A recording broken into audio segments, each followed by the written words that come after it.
कांस्यपदक विजेत्या कोल्हापूरच्या स्वप्नील कुसाळेमुळे जगभरात कोल्हापूरची मान उंचावली गेली आहे। तब्बल 72 वर्षाचा वैयक्तिक पदकाचा दुष्काळ संपवून पॅरिस ऑलिम्पिक स्पर्धेत भारताचा स्टार नेमबाज स्वप्नीलने कांस्यपदक पटकावलं होतं। तर आता केंद्र सरकारकडून ऑलिम्पिक वीर स्वप्नील कुसाळेला नुकताच अर्जुन पुरस्कार जाहीर झालाय। तसेच त्याच्या प्रशिक्षिका दीपाली देशपांडे यांनाही द्रोणाचार्य पुरस्कार बहाल करण्यात येणार आहे। स्वप्नीलचे वडील सुरेश कुसाळे यांनी ही बातमी समजताच पेढे वाटून आनंद व्यक्त केलाय। तर फटाक्यांची आतषबाजी यावेळी करण्यात आली आहे।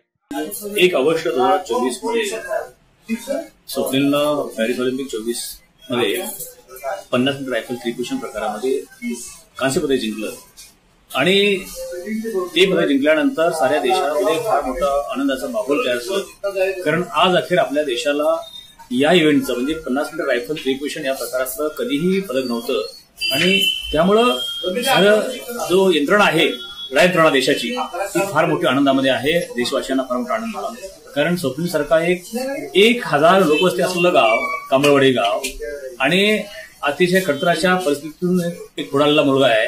कधीही मीडियाच्या समोर आपल्या प्रशिक्षणात न गेलेला मुलगा आहे खेळाडू आणि असा मुलगा ज्यावेळी एखादा ऑलिम्पिकचं कांस्यपदक जिंकतोय त्यामुळं साऱ्या देशातल्या लोकांना फार मोठा आनंद झाला। अहो त्याच्या निवडणुकीमध्ये तर काही पुण्यामध्ये अधिकारी काही वर्ग डोळ्यातून पाणी काढत होते आणि हे सगळं पाहताना मलाही त्या ठिकाणी अगदी भारावून गेलो। आणि आज तर अचानक मला एक फोन आला कोल्हापूरमध्ये असताना की स्वप्नीलला सर अर्जुन पुरस्काराने सन्मानित केलेला आहे। खरं तर मी पहिली खात्री करून घेतली स्वप्नीलला विचारून आणि मला खात्री झाली की स्वप्नीलला अर्जुन पुरस्कार सन्मानित केलेला आहे।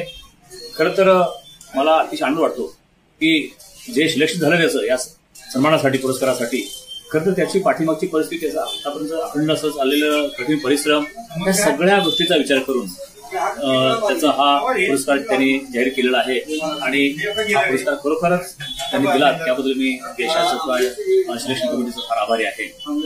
आणि या ठिकाणी आता आम्ही कोल्हापूरमध्ये असतानाच आम्ही पेढे वाटून या ठिकाणी आनंद साजरा केला, फटाके वाजवले। तर आम्ही गावी गेल्यानंतर माझ्या गावी कांबळवडला गेल्यानंतर सुद्धा आम्ही फटाके वाजवून आतिषबाजी करून लोकांना पेढे वाटून आमचा आनंद साजरा करणार आहोत। दरम्यान छत्रपती शिवाजी महाराजांच्या मातीतून 2 पुरस्कार मिळालेत। माझी 9 वर्षाची सुरुवात अर्जुन पुरस्कारानं झाल्यानं खूपच आनंद झाल्याची भावना स्वप्नील कुसाळे यांनी व्यक्त केली आहे। नमस्कार, मी Swapnil Kusale, Paris Olympic bronze खूप छान आज दिवस आहे माझ्यासाठी की अजून एक नवीन वर्षाची सुरुवात अर्जुन अवॉर्डपासून होत आहे आणि त्याच्यापेक्षाही मला अजून खूप जास्त आनंद होत आहे की माझ्या कोच दीपाली देशपांडे आहेत त्यांना द्रोणाचार्य अवॉर्ड भेटत आहे। तर ह्या वर्षी जे अवॉर्ड विनिंगचं पोडियम आहे ते मी माझ्या कोचसोबत शेअर करणं हे माझ्यासाठी खूप महत्त्वाची आणि आनंदाची एक गोष्ट आहे। आणि यासाठीच आपल्या महाराष्ट्रातून जे शिवरायांच्या मातीमध्ये असे 2 जे अवॉर्ड्स आहेत ते यावर्षी भेटणार आहेत त्यासाठी मला खूप त्याचा अभिमान आहे आणि सर्व कोल्हापूरकरांचं आणि खूप महाराष्ट्रीयांचं तर खूप धन्यवाद। माझ्यावर असंच प्रेम करत राहा आणि जय शिवराय। अशाच ताज्या अपडेटसाठी महासत्ता न्यूजला सबस्क्राईब करा।